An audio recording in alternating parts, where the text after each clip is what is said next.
Should All find out right. soon enough anyway. Only 1 minute this time. 1 minute. That's 2 minutes 155. off last week. And Yep. there was a crash right before it happened. How good's that? Yep. Oh, yep. I can see. Beautiful. Well, how are you, Brendan? I'm great. I'm great. Had a great weekend. You have a wonderful loud shirt on, which I appreciate. I do. I do. I have got a whole wardrobe full of I would say just nice shirts. Um We couldn't be yeah, in colorful. more opposite shirts. There's a bit of green on this one. So Okay, anyway, t-shirt and cap. All right. what are we talking about today? Well, I think in terms of perfect timing, it's just started to rain outside of my place here, and hopefully you can't hear the trickle going down the pipe. That we have a internal pipe from the outdoor veranda area. It's just the way this building was built. Anyway, so when it rains, you can start hearing like water trickling all down there. Yes. Um, and we're talking about weather Yeah. in our game, like a weather system, and how weather can change the gameplay and why we're doing it. So Okay. yeah, do you want to Yeah. talk about that? Well, specifically seasons as well within this weather Seasons, system. yes. Yeah. So, but our game takes place in a dark fantasy world, and it takes place over 5 levels. And we were thinking about how we should do our difficulty settings, and we thought that we could tie them in with the seasons because our game is about nature. It's about forests, so it works thematically if we have the seasons dictate the difficulty level. So you have spring, which is sort of your easy mode. Then you've got summer, which is a bit harder, a little bit more taxing on your creatures, and then autumn. Things start to get colder, a little bit more difficult, and then winter is, of course, very difficult for forests and just nature generally. So let's go. Why don't we boot up Unity? Let me just switch over to Unity 1 second. Hmm. And hopefully not crash. Let's see. Let's hope we don't crash. Yeah. Okay, let's put that back there.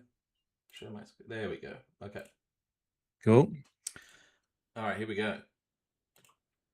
So this is the project. This is our level. It's called Wormturn Road.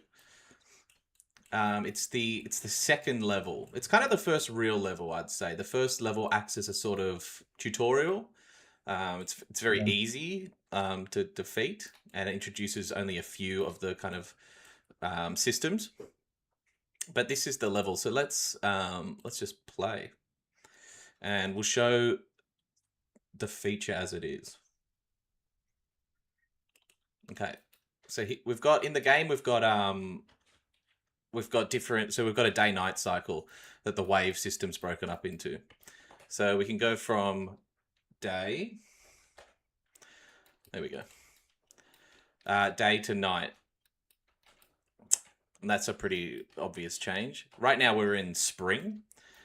So in spring, we've got pretty clear skies. We've got these beautiful little butterflies flying around to kind of indicate that we're basically on easy mode here. Then we can switch to summer, where the grass is a little browner, a little yellower. There's less clouds in the sky. The light's a bit harsher. Right, so this would be when it starts to get a bit more difficult. What's the night of summer look like? Very much the same as spring. I mean, except for the Yeah, I wonder if like a fireflies, are they a summer thing? Like maybe at nighttime during summer there could be fireflies. It's something whenever like I've been kind in of like northern, this around the home a little tree. bit like that. Yeah, there is some down there, isn't there? But like you have the butterflies, a few other. Yeah, that's a fun Yeah, idea. Yeah. yeah. And I also just love Ghosts of Yotei and Tsushima, and they have a lot of fireflies, and it's very cool. Okay, cool. But yeah. All right, sweet. And then we've got autumn, which is kind of overcast. It's starting to come in. It's a little less bright. We've got kind of this leafy kind of texture on the ground, and of course the trees are starting to turn. Like this isn't perfect yet. One of the problems we've got here is that the trees their billboards are kind of set to the normal summer spring version, so that as you Maybe come right. in, it starts to change. But from about here, that's kind of what you want. You don't want all of them to be the one color. So Mm, that's a technical problem we still have to fix. Um, but just in terms of getting this system to work as it is, there were enough technical challenges already, yeah. which we'll go over in a little bit. And then again, night. I mean, night's pretty much the same across the board, except for maybe the the color of the trees here. And you can see Mm, that the details on the terrain are kind of standing out a little bit too much. They're a bit too well lit. So that's something that we can fix while we're streaming today. why is that? Do they not use the lighting of the scene to light those? They do. So, but environmental lighting, for whatever reason, isn't affecting our terrains. So they're split. Uh, uh, mm, So, and I'll explain that in a moment. So let's go to winter, which is the most dramatic change. Right. So we've got lots of snow. The river's frozen over. The home tree's lost its leaves. You know, the parts of the environment, they swap materials. The rocks have changed. This one was the biggest one. Complete cloud coverage. So this is like the most obvious change. And I think the fog is maybe a little bit too intense, but we can address that as well. mm. Oh, well, that's Yeah. So Is there going to be a blizzard? rather than Blizzard. the storm, like when you do the stormer, yeah, Yeah, maybe in the storm, when you use that in the winter, it becomes blizzard or yeah, with some other cool stuff. Um, yeah. So yeah, that's it. I mean, did you want to talk about some of this stuff, Brendan? You had some stuff yeah, to talk yeah, about. yeah, Yeah. for sure, for sure. I mean, I love watching you play with it because I think it's just cool to to play around with. Um, so yeah, like just showing that I think is really cool, especially the tweening. I mean, yeah, tweening day to night makes sense. Tweening between seasons doesn't make sense because when the level loads, it's just going to load all those assets. So Yeah. the time swapping of seasons, which is why they just kind of pop when we do this. But that's perfectly fine, unless we want to implement a as each wave goes by, we get closer into another season, and you start the spring, and then by the 12th wave, it becomes winter. Or in winter, you start with autumn like this, and then over the Yeah, course of 15 minutes, it goes to that. it goes to that. It just yeah nails up. Well, if anyone has a spare, couple $100,000 for us to try and implement this system, we'll do that. A bit overkill, not at all needed, but yeah. All right, so shall we talk about it? Yeah, I'll take control. you want to share? Okay. Yeah. We can see how Billy and I differ in our Unity screen layouts. Um, boom. You can go over here. What did I put you here? I'll put you there. Cool. So looking at this system, and you might have noticed when Billy was playing that, went into play mode, there was no gameplay. It was purely just moving around, testing out the visuals, changing seasons, etc. So we decided to split our levels into essentially two parts. One is just the environment and the level itself. So is what you're seeing here, right? Whatever. And that is just purely assets, environmental things, irrespective of the gameplay. Previously, we just had a single scene for each level with prefabs, and we'd modify prefabs and try not to overwrite prefabs, and then message each other and it's like, don't save the main scene, like discard your stuff and stuff like that. So I actually got this from another guy in the co-working space I'm at Games Plus, Alex from Manix Games. They're working on a game called Scav, and I was just looking and playtesting some stuff with him, and he had these editor buttons, custom editor buttons that they'd put up the top that I was very curious about. And the way that they'd set up their system was every level was its own scene, like just like this. The environment was its own scene. Then they had a gameplay logic scene. Then they had a UI scene. And then they had all these different scenes that they would load asynchronously on top of each other when they had to. So I like that idea of being able to separate gameplay logic and all of that stuff from the actual environment, especially as we develop this further, and hopefully, you know, we can get a few other people working on it and they can be doing assets and building more rich environments for us without ever the fear that they might break something in terms of the gameplay logic. So we split the levels up this way. And then when we want to play the gameplay, right, that button up here that just says load gameplay will then load the gameplay layer over the top. And then we can come in and play the game as usual. And what's also nice about that system is that it allows us to see where performance issues may be. So Billy's built the level out and it's running at a silky smooth 60 frames per second with no gameplay on it. That's really good. Like that's what we're aiming for. And if as soon as the gameplay layer comes on, it drops down considerably. Well, we know that there's some inefficiencies in that aspect of the side of the game, as opposed to the graphics being the problem. So, yeah, a couple of reasons for doing that. And I think it just, it works. It works quite well for us. Would you say, Billy? Yeah, it makes it easy to sort of diagnose. And then also, it's just really nice to not be in each other's spaces as we work. And I can tweak environmental things and graphics related things while you kind of work on the more systems based stuff, and the UI UX. It makes it really easy. So that was kind of like, we're looking at this scene. That's how we've broken it up and done things. And I'll just talk about how we built this weather system. So on the level, we have this weather manager, and within that we've got, like, you know, things like the sun, and that's the governs the light, the angle of the light. We've got the moon, we've got effects, we've just got some other settings. All right, now that's to do with the lighting, the ambient lighting, and all of those things. Right, and then we have assets within the stage that need changing. So, for example, this tower, all right, the castle, sorry.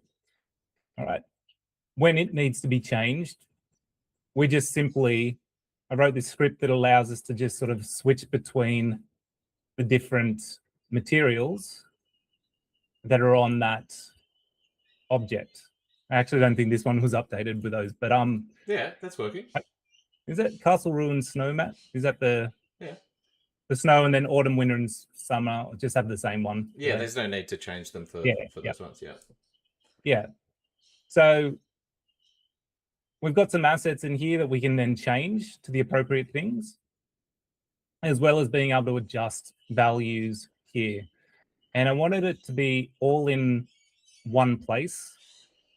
So over here on the weather manager, I want ability to be able to change the light color, the temperature, all of the values just in this one place, rather than going to the sun, adjusting something, coming back, changing the value here to make sure it worked, and vice versa. So what this system does is all of these values, these are known as this is just a weather structure.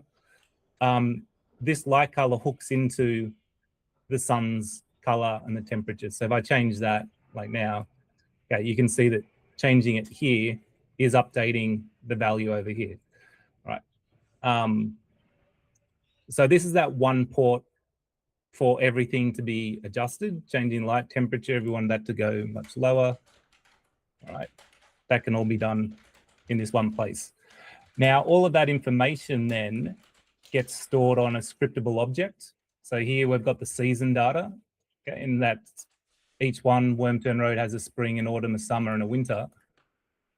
And once again, not wanting to go here, copy values, go there, change values, and do this back and forth all the time, we've got it so that once you're happy with the values that you put for the day and the night on that particular season, so in spring, you can just save the values and they'll go straight to the scriptable object.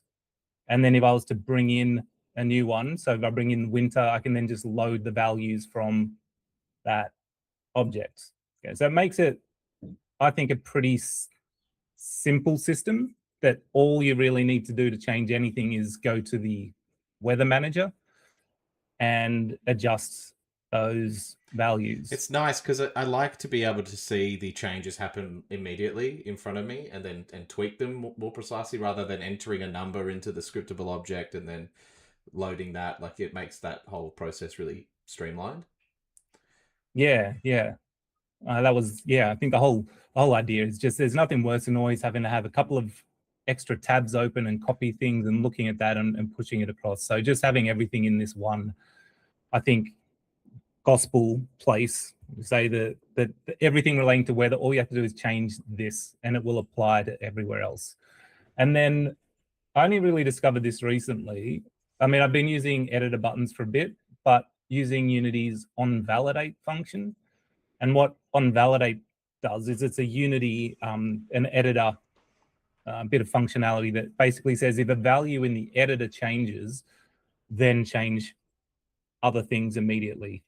So in this case, over here on the actual level, if I change the season here, it will go and update all of these values here as well. So once we've got the level, and this is how the game itself loads, it'll load the level, it will adjust the season to the appropriate season, and then it will load the gameplay and begin. Okay, so I think just having all of these editor quality of life improvements has really expedited the process of creating different seasons and stuff. Mm-hmm. Well, And isn't it interesting, Brendan? Like, my task was to create the winter variants, but then because the system was so robust, it meant I could just kind of quite quickly create the other variations as well. So, like, yeah, it completely changed that whole section for me. Where I was yeah, initially meant to be just doing one season, in that time I could do all four. yeah, So pretty much so. And we built this out a couple of weeks ago, and I was feeling pretty good about it. And then I think we had one major problem, and that was these material overrides. They work great. So you put all of the rocks, for example, here. Okay, if we have a look at this rock over here. Give me a rock, any rock, this one. All right. Okay. So on the parent, they've all got the same material. So when we change the season, all right, it changes on all of the objects. Now that's great for any of these objects that we've placed in the scene. However, the terrain itself works a little differently. And the terrain, like all of these meshes on the terrain, they're not meshes in the common sense of the word or the common way that Unity, you put a mesh in a scene. It all belongs on the terrain data. So that wasn't a trivial process to fix. It took quite a yeah. long time, and I'll pass over to Billy because Billy took that on and spent a fair bit of time trying to get that to work. Okay. Well, yeah. Why don't I share? Yeah, I'll talk to you guys about the process of that, because the way that the terrain handles the materials and whatnot is quite different. Um,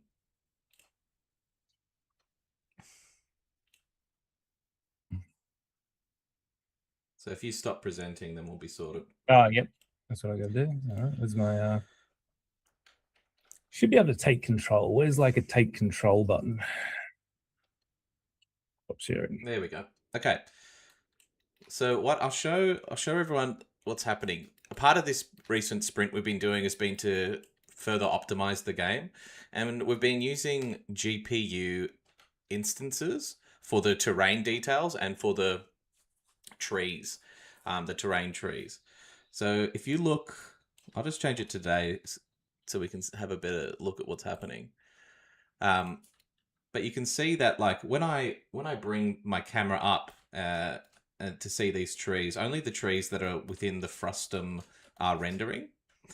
And this is obviously good for performance, and it's made a huge difference. And the same is happening with the details here.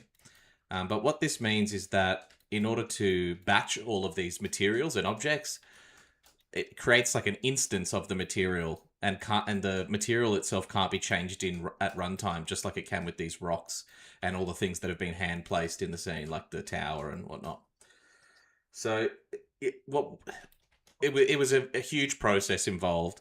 In fact, if I open up this level manager here, weather manager, you can see here I had to go in and with some incredibly intense vibe coding over the course of a week, basically figure out how I could access this temporary material that's created when you start the game and update it. It meant that I had to regenerate the renderers on this in these GPU systems. So maybe I can find the tree manager here. Yeah, you can see that it's got these. This is the system here, the GPUI tree manager that manages all of the tree culling and instancing. So if I turn that off, you can see the trees just kind of stay where they are. Right, and then there's a performance hit there. So if I turn that back on, we're culling them just like you would at occlusion culling or frustum culling, I guess is what it is. But what that means is that you have to generate these renderers, and it creates its own billboard and all sorts of stuff.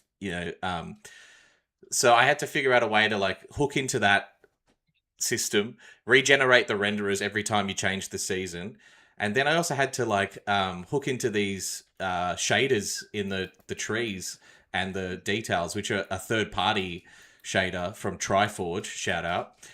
And you know they call like the color map or whatever they have a different name for it. So I had to like do quite a lot of work to like figure out how to get all this to work. But I'm glad to say that it's pretty close now, and as a result of all that stuff, we've managed to get this kind of quite robust system. And it's running silky smooth. Like yeah, and it's improved. Get under 60 frames per second now. Yeah, it's great. Yeah. So that's a huge improvement just generally, and I think like just looking at like old footage of this game, like comparing it to what we've got now, it's significantly improved, and just the vibe has generally, and it's running better. It's more performant. It looks better. Yeah, like so. This is like we were excited to show this off just because it might not look like it, but it was a bit of a technical achievement to like link all of our systems together and make this happen. So yeah, that's that. Yeah, and I think it's really going to speed up the rest of the levels. So we've got essentially 2 out of the 5.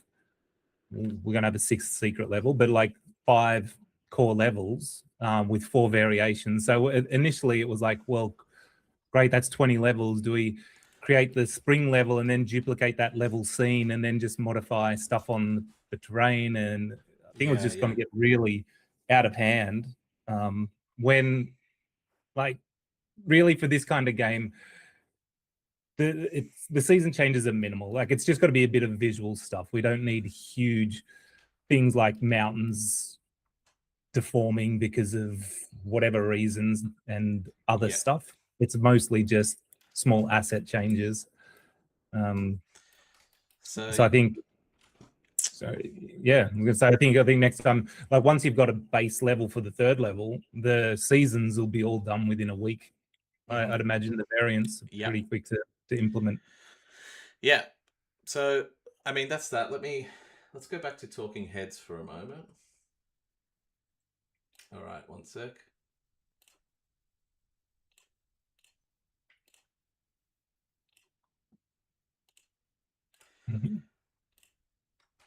Yeah, so should we have a crack at going into the project now and fixing up some of those lighting issues? Is that the direction we should go for in this stream? I think so. I think with this stream and going forward, we thought we might just try and stick to one kind of one topic and pull that apart a little bit and do a little bit of dev work on that and Q&A and anything around that, rather than trying to just touch on 4 or 5 things. It also means that, later on we'll still have stuff to talk about. Well, When there's a couple of weeks where we've just done on the topic little. of Q&A, Six Semper Tyrannus Yeah. in the chat said, "Will you be adding ballet like the rumors say?" Yes. Is this in direct retaliation to Timothy Chalamet and his attack on the ballet? Because we all stand for the performing arts. We're supporters of the arts at Steep Summit We are. Studios. So I think there will be the ballerina guardian. Well, I replied, I said, we're playtesting ballet and ballroom at the moment. So we'll let you know when those features are implemented. They will be in there at some point. Okay, well, let's have a crack at fixing those lighting issues.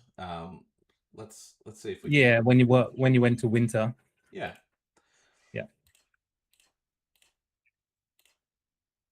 Okay.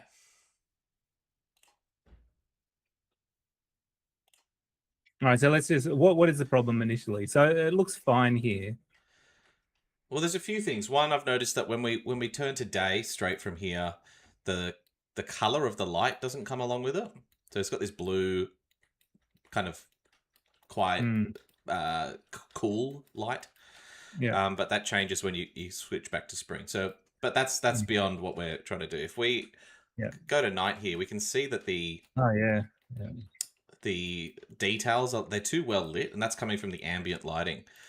Isn't that from the radioactive waste that the humans are putting into the river that's causing the plants to glow at night?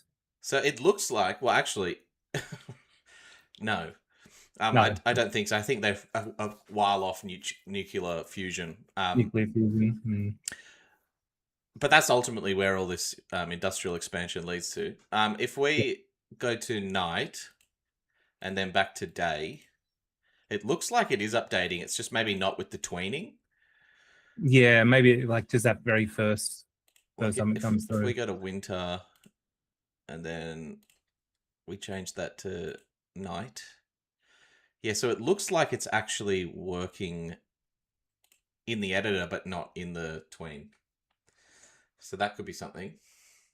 Okay. So let's see. So that all looks accurate and like nicely lit.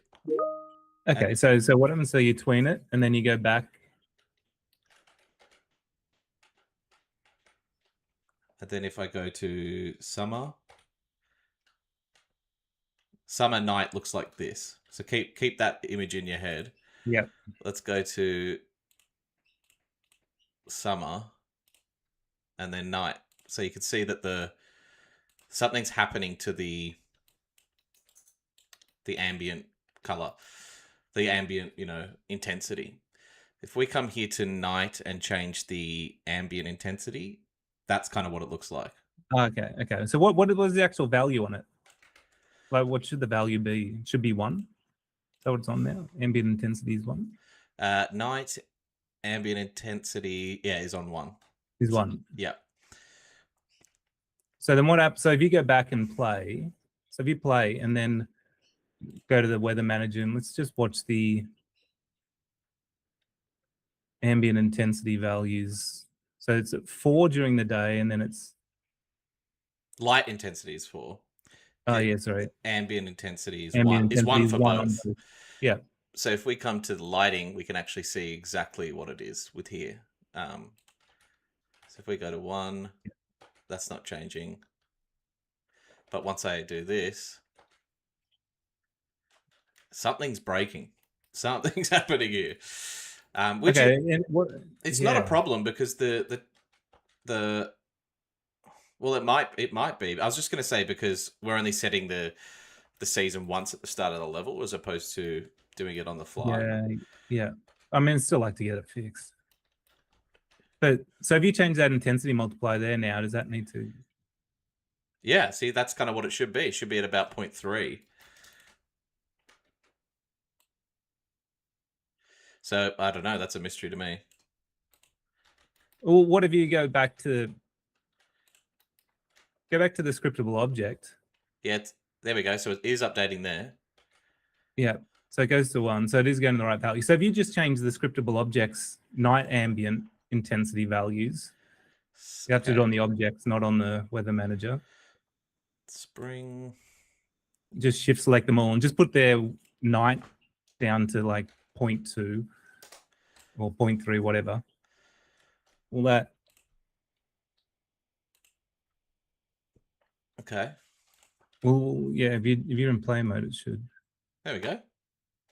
Wow, Brendan. So they just need to be lower.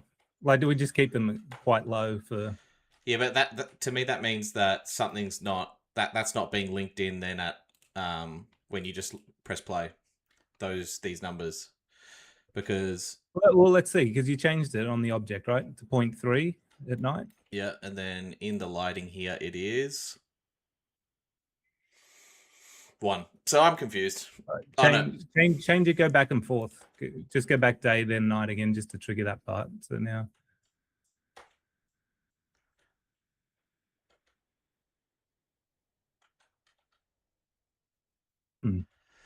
Okay. Well, that's a mystery for now. Yeah. Okay. Oh, well, that winter one's a good one. Yeah, I'd say maybe just put them down to 0.3 on all the scriptable objects, and then. That's a great idea. Let's do that right now. So, All right. See. then we got spring. That's at 0.3. Autumn 0.3. Summer 0.3. Winter 0.3.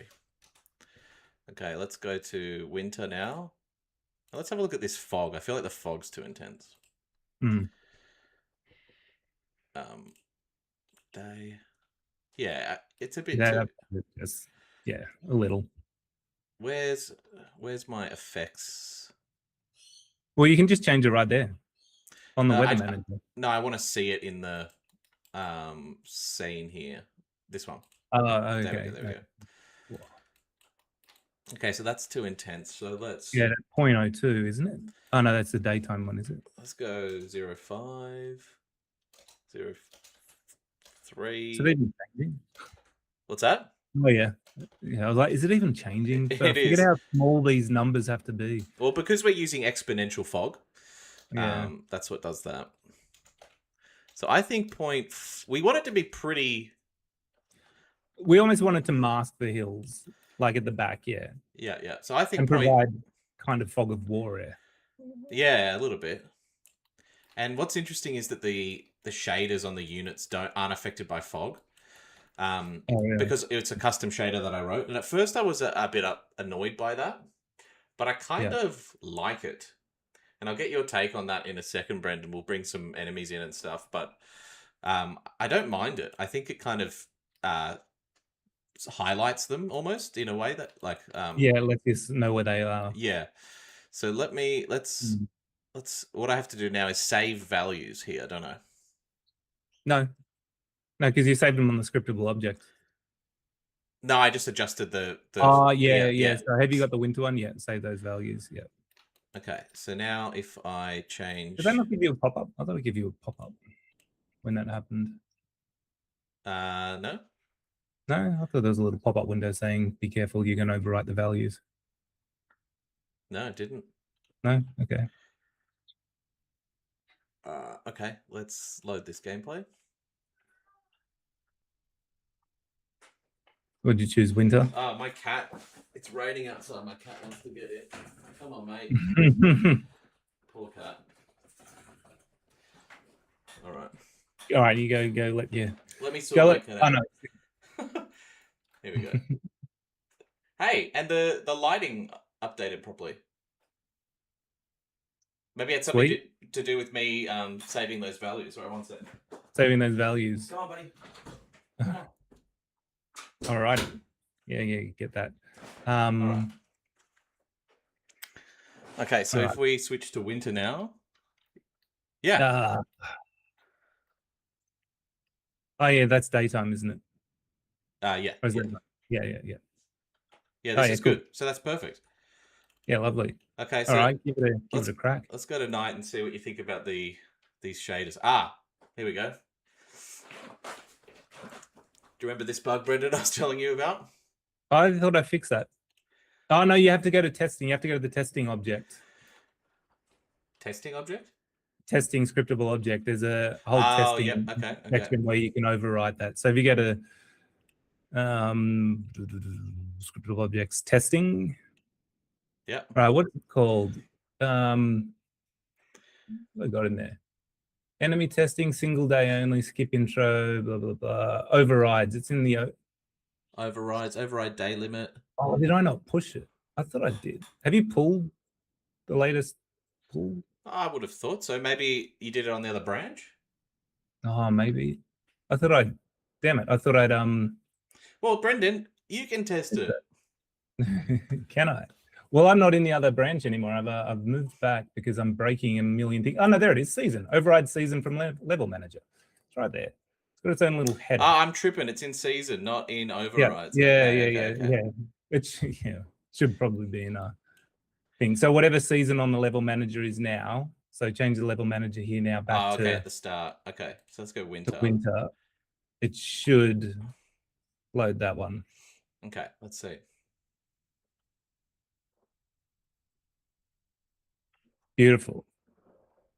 Yay! Yeah. Oh, that's looking real cool. Yeah, that's cool. We need the northern lights in the background. Yeah, that's not a bad Blinking idea. around. Yeah. Okay, so let's plant some trees. Now, these trees don't have their textures swapped. This would be much easier to swap these ones, but Yeah, that'll be easy enough. should we? Or is it kind of cool to have them differentiated? No, I think they should be snowy. Yeah, okay. I think they should swap. Now, And I haven't unlocked the witch's hut yet in this run. Yeah. So let's just get some of these guys. Now, you see how they're not affected by the snow? yeah, I don't yeah, hate I don't hate it. I kind of like Yeah. it. Okay, let's bring in some humans. Oh, might have to put like a drop shadow on that text so it stands out against the light color.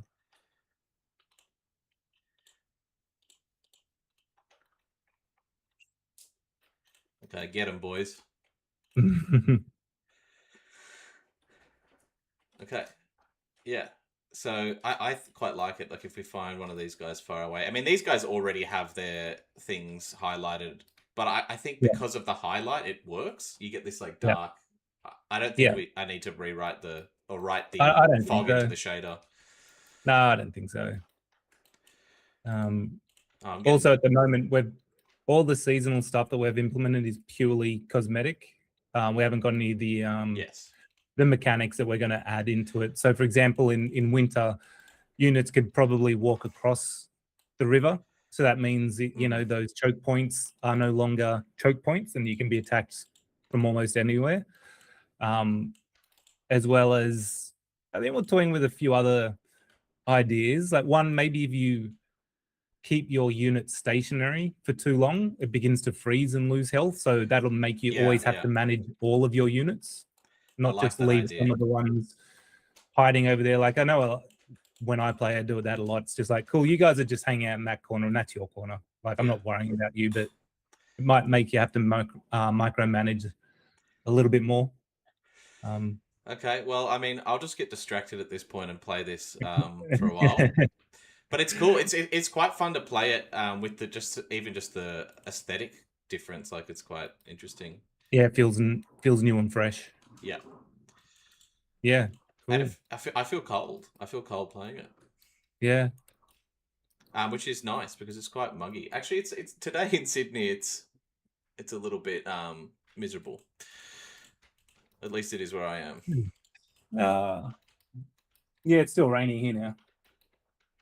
Raining hard, but it's been just been stuffy and muggy. And then ignore all these bugs that don't exist. I think those things just say you're doing a great job. Encouragement bugs. Encouragement bugs. Yeah. You're not believing in yourself enough. Also, let's go back to your. I'm always curious every time you go to your wallpaper. Yeah. Oh, what is that? Is that your heritage coming over on the First Fleet? It's Ilya Repin. He's a classical artist who does these really amazing paintings. I think he's early 1800s. Yeah. But his just understanding of light is absolutely unbelievable. Mm. So I really like his paintings, and that painting in particular is like super wide. So I've got that Yeah. one image stretched between two monitors, and it just feels cool. Ah, yeah. Yeah. Yeah. Well, Uh, speaking of that, if anyone's in Sydney, go see the Ron Muick exhibition that's on now at the Art Gallery in New South Wales.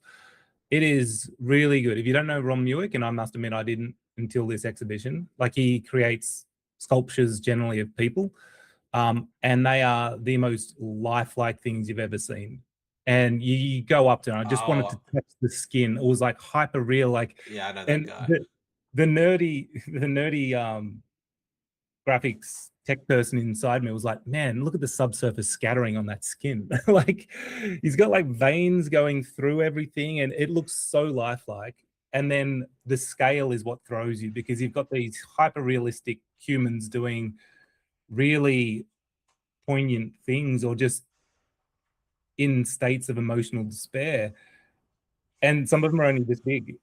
You're like, oh, Well, moly. And he's the guy who did yeah. that big like disembodied head, like half a head on its side and stuff, isn't it? I think I've seen his work before. Yeah, it's really good. So if you're in Sydney, go see that. I highly recommend it, especially if you're into modeling and just general form of humans. It's worthwhile. I'm just Okay. trying to tell people that I'm cultured and go to galleries. That's Yeah, I all. was going to say you should be pushing the wish list on Steam, but also check out the Rob Newick exhibition as well. Yeah. Yeah, I get a kickback from the art gallery in New South Wales. Yeah, check out the Steam page. That's pretty much what we've got, isn't it, Brendan? That's Yeah, I it. think so. Yeah. So what did we do last week? I don't think we set the Steam page live last week. So we set the Yeah, updates to the Steam page. It's now translated into 10, is it 10 languages? 12 12, languages. 12 languages. So yeah, we're just going to monitor it over the next couple of weeks and see, was it worth it? I think yeah, it's definitely going to be worth it in the end. But Hmm. yeah, just seeing it, how the traffic changes and all that kind of jazz. Yeah. Thanks Yeah. for watching, everyone. Yeah. Thanks for Uh, watching and we'll see you next time. see you in the next one. Yeah.